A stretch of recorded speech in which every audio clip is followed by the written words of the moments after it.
Hi everybody, it's Laura from Green Tree, and today we're talking about cheese plates. So these are kind of a classic of dinner parties, holiday celebrations, and get-togethers the world over. I can't tip it too much because I don't want this to fall, but I want you to see the one that I made, that I'm sampling today. So to give you an idea of what might be on a classic cheese tray. As you can see, I have more cheese than I have other items on the tray. If you kind of tip the balance towards other types of foods, then it's more of an appetizer tray or a charcuterie if you have a lot of meat on it than it is a cheese tray. So we want to keep the balance cheese forward. That's what I did with this one. So I'm going to go over some of the different approaches you can take to making a cheese tray and how you can actually make even a vegan-friendly cheese tray. So first we're going to get some of the basics out of the way, and then we're going to go back to those more specialized things. Oh, so the thing that you want to do is serve your cheese at room temperature. I'm going to throw this out there right at the beginning and probably mention it again at the end. Cold cheese doesn't have anywhere near the flavor that it will have once it's sat out for a while. So when you are making a cheese tray for a group of people, you want to put it out a half hour to an hour before you expect your guests to arrive. Otherwise, those cheeses aren't really going to pop the way that they should. For vegan cheeses, stick with a half an hour or so because they're softer, tend to get softer at room temperature than dairy cheeses do. Okay, so let's say we're going to do a before dinner cheese tray. You're going to want something lighter and sweeter, often something like this soft Chev. This is one with cranberries on it. So you can see this is like a soft, almost spreadable cheese. And these lighter cheeses like this or a mozzarella, maybe a light cheese ball with kind of herbs in it, is going to be good if this is a snack before you eat. Now, let's say the cheese tray is either the feature of the evening, like the cheese tray basically is dinner, or this is something you're serving after everybody has eaten. In that case, you're going to need some more assertive flavors, and you're going to want to use something like one of the cheeses I used tonight. I think I'm pronouncing this right, but this is the Montemore cheddar. This stuff is amazing. It's very firm for a cheddar. It's kind of nutty and salty and a little bit harder than your typical cheddar. So because it has that stronger flavor, this is going to be a great option if this is an after dinner or a main course kind of cheese tray. All right, so basics. Light, gentle, fresh if it's kind of an appetizer. If it's an all-day thing or after dinner, strong, intense, aged cheeses. Things like blue cheeses, really intense goat cheeses would be a good option. All right, so you want to have some kind of a theme. Your theme could be, for example, Michigan cheeses. Let me get this right side up. So these are all, this company, Farm Country Cheeses, these are made in Michigan. And so you could have cheeses from a specific region. You could choose France, you could choose Italy, you know, have a whole country. You could choose a part of the country, California cheeses, Michigan cheeses, Wisconsin cheeses. And that would be one way to do a theme. So you're comparing different things that come out of a same place. You can see what characteristics are similar and different.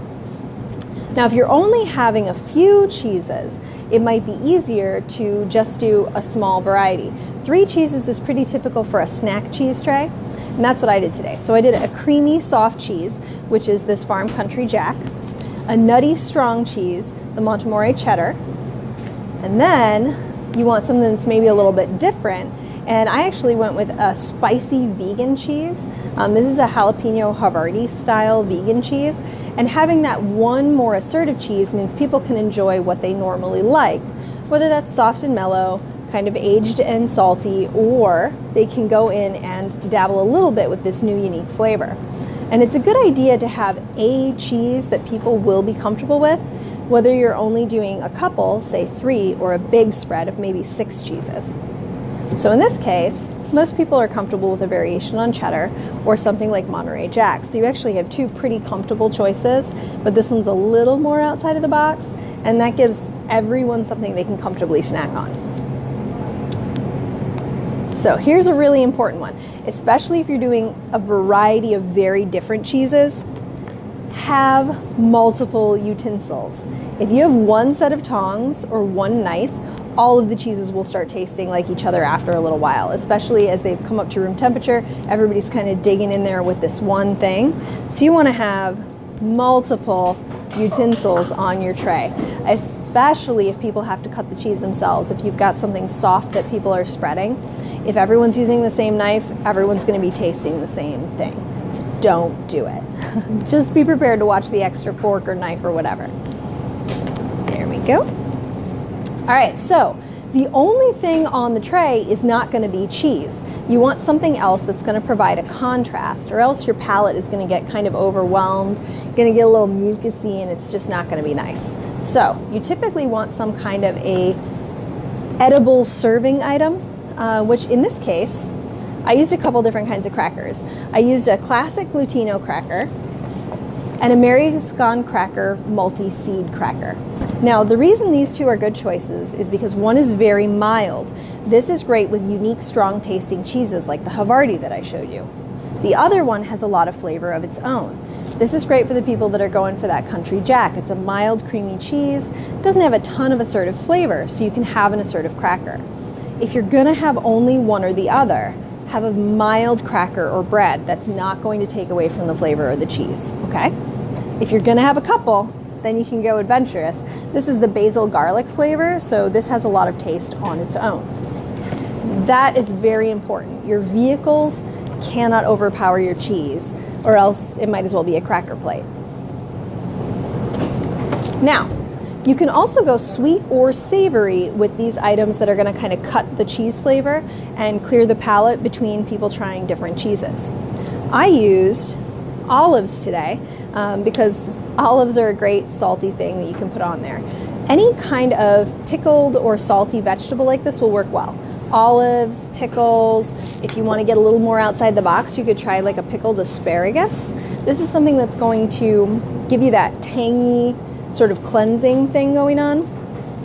You could also use mustards, spicy mustards. They're not going to so much clear the palate as cut the intense milkiness of the cheese, but all of those are good savory options.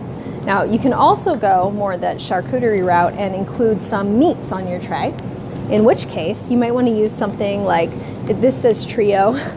I know it doesn't look like that backwards, but it says trio. So there's 3 different types of salamis in here, and that would be a good thing to serve.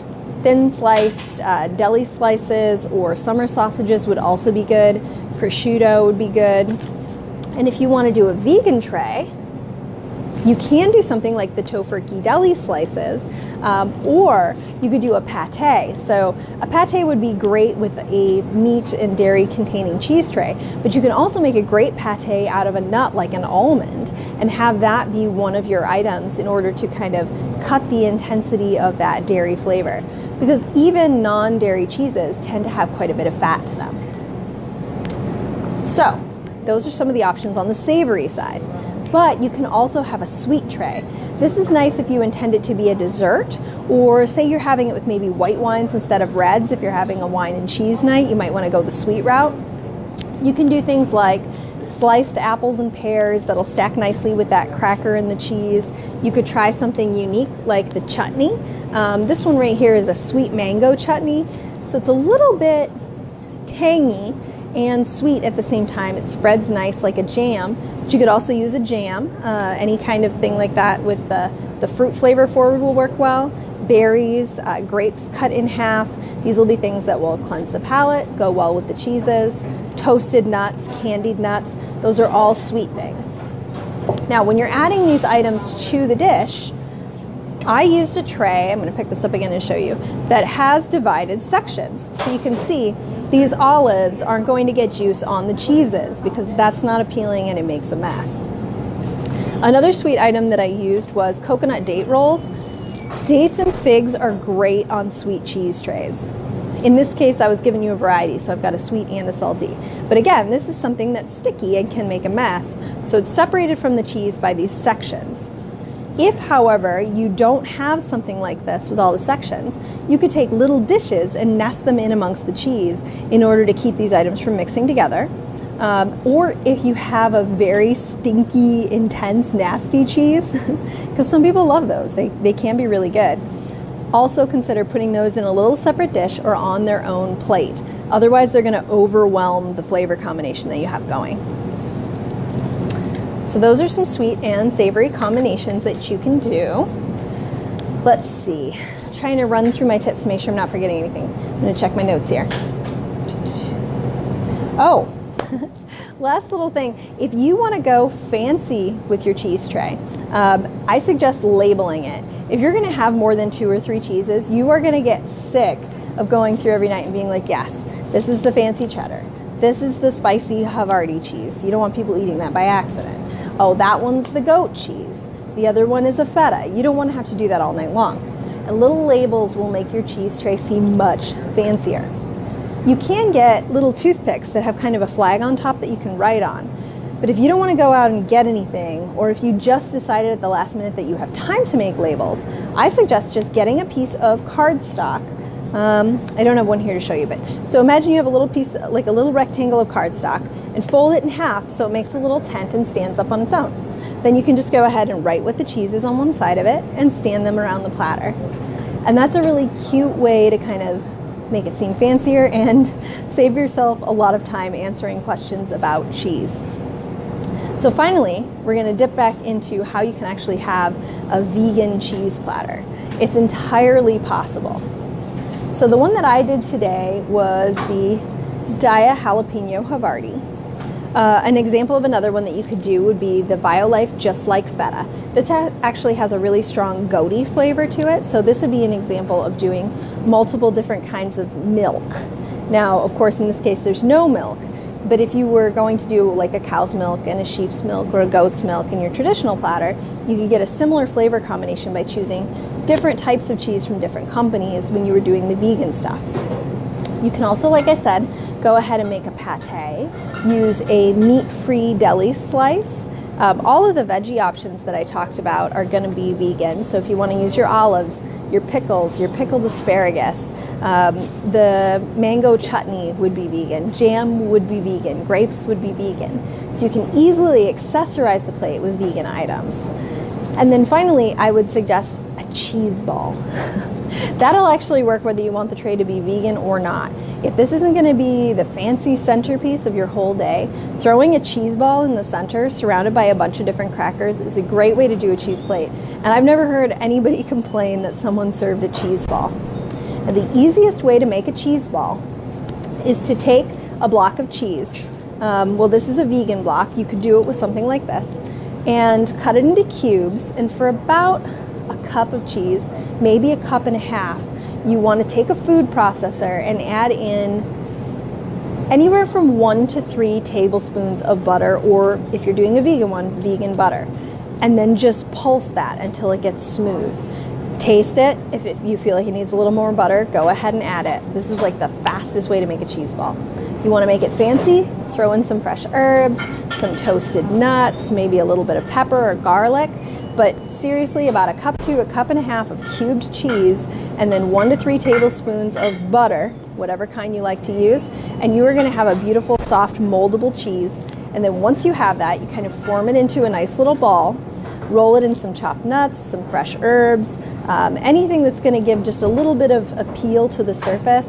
Some people will use like cracked pepper, though that's a stronger flavor. You could even use cracker crumbs. Like you could break them down and have coarse crumbs and roll it in that. Just something to give the outside of the ball a little bit of beauty. And then plop that in the center of the plate. Go all around it with all your fancy crackers and you are good to go. So last minute cheese ball, ready to go. You're happy for your holiday party. And again, this will work for vegans and non-vegans alike. So if you want to make your own cheese tray, we got some great cheeses to work with. If you want us to make one for you, you can order it from our new catering menu. And I hope that you guys have a beautiful holiday occasion, whether it's going to be a vegan, vegetarian, or traditional one.